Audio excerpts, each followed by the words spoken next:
এক সময় সিলেট টাউনের যেবাই চাওয়া যাইতো অবাই আছিল খসুয়া। সব জাগাত আছিল গাছ আর গাছ। সময়ের লগে লগে ই খসুয়া রং আর হিলান দেখা যায় না।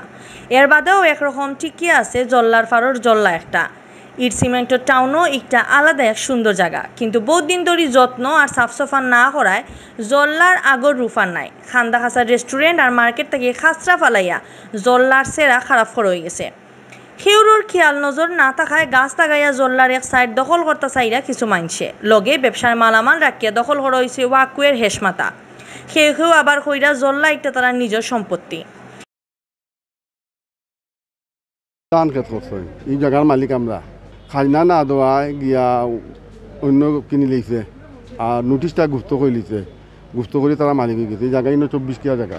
মূল মালিক হইল ফাঁসবির, এই জায়গার মূল মালিক হইল ফাঁসবির। ইগো হইল সেরাগির জায়গা গিয়া নিলাম হয় না খাজনা লাগি। এখন কীভাবে নিলাম করছে, নোটিশ গুপ্ত করে নিলাম করছে, ওরা কিনে লিখছে।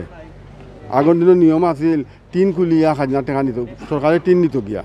লোকাল কাউন্সিলর আর সিটি কর্পোরেশন অফিসার হলে কইরা খেউরর নিজের সম্পত্তি হইলেও ইকটার পরিবেশ নষ্ট করা যাইতো না। ইগুরে বাঁচাইয়া রাখা লাগবো ফানির জায়গা হিসাবে।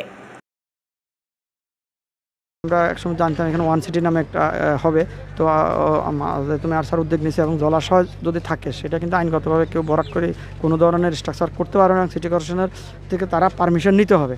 তো সেই ক্ষেত্রে আমরা যদি এটা জলাশয়টাকে নিয়ে আসতে পারি তো আশা করি সেটা থাকবে। তারপরে কাগজপত্রগুলো আমরা সাথে দেখব, যদি আইনগত কোনো সমস্যা থাকে সেটা আমাদের ল সেকশনের মাধ্যমে সেইটা সমস্যার সমাধান। আমি আগেই বলছি প্রথমে যে এখানে যে আইনি কিছু বাধ্যবাধকতা আছে বা কোর্টেরও কিছু ব্যাপার আছে, যেহেতু এখানে মহামান্য হাইকোর্টে আমার জানা মতো যেগুলো আছে, তো আমাদের যদি সিটি কর্পোরেশন অর্থাৎ স্থানীয় সরকার পক্ষ থেকে বা আমরা গভর্নমেন্টের পক্ষ থেকে যদি জনগণের স্বার্থে এগুলা করা হয়, তো আমার মনে হয় অনেকগুলো এগুলা আইনিভাবেই, কারণ এখানে আইন তো সবার জন্য সমান, আইনিভাবে এগুলো আরও সহজ হয়ে যাবে। তো আমরা অ্যাক্টিভ হতে হবে এটা নিয়ে। কয়েকদিন আগে এই জল্লার খান্দা বাইদি সুন্দর ওয়াক্য বানাইছে সিটি কর্পোরেশনে। টাউনের মানুষ যাতে এই বাইদি আটাআটি করিয়া প্রকৃতির সৌন্দর্য দেখতে পারেন, এর লাগে আরম্ভ হয়েছিল সাফসফার হাম। মঙ্গলবার বিয়ান তাকি জেজরা দিয়া জল্লা তাকি হরানিওর খাসরা আর বাদাসাদা।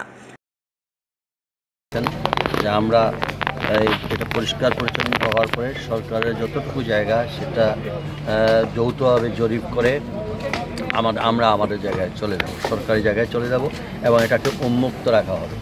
এটা যাতে জনগণের জন্য একটা উন্মুক্ত জায়গা হবে, যেটা আমাদের মা বোনরা সবাই যেন বিকেলে এখানে একটা পরিবেশযোগ্য থাকে।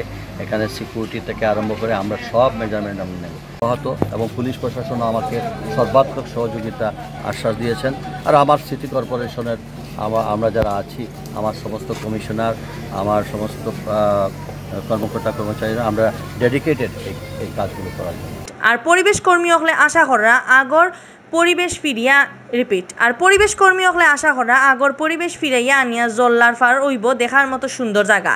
এর লগে টাউনের সব ফুসকুনি দিঘি আর খালও তারা টিকায় রাখার দাবি তারার। আমাদের যে আমরা যে মূল বাণী নিয়ে কাজ করি সেটা হচ্ছে বনকে বনের মতো রাখতে হবে, প্রকৃতিকে প্রকৃতির মতো রাখতে হবে। এখানে কিছু গাছ লাগানো যেতে পারে। মেয়র বলেছেন যে ফলজ গাছ লাগাবেন, এটা কিন্তু খুবই ভালো।